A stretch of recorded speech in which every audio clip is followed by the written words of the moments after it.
नमस्कार, श्री स्वामी समर्थ. मी तुम्हाला आज दाखवते आहे विदर्भ स्पेशल वड्यांची रेसिपी. त्यात लागणारे हिरवी मिरची, जेवढा आपल्याला तिखट हवं असलं आपण तेवढी मिरची घेऊ शकतो किंवा लाल तिखट घेऊ शकतो. आणि मी यात घेतलेलं आहे ही मिरची, शेव, जिरं, 10-12 लसूण पाकळ्या.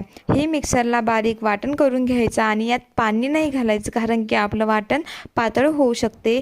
आणि मी रात्रीच 1 ग्लास उडद डाळ आणि हरभरा डाळ थोडीशीच घेतलेली होती आणि ती मी रातभर भिजत घातलेली होती. आणि मी ते एक बाउल घेतला. बाउलमध्ये आपण काढलेला गोळा टाकला, डाळ टाकली, थोडंसं मीठ टाकले चवीपुरते, हळद टाकली आणि कोथिंबीर घातली आणि चांगलं असं हाताने फेटून घ्यायचं, कारण की आपले वडे चांगले फुलतात.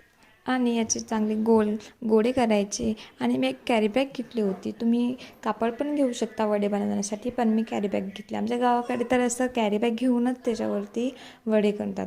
तर असं थोडंसं त्याला पाणी लावायचं आणि त्याच्यावरती गोळा टाकायचा आणि चांगला असा गोल करायचा.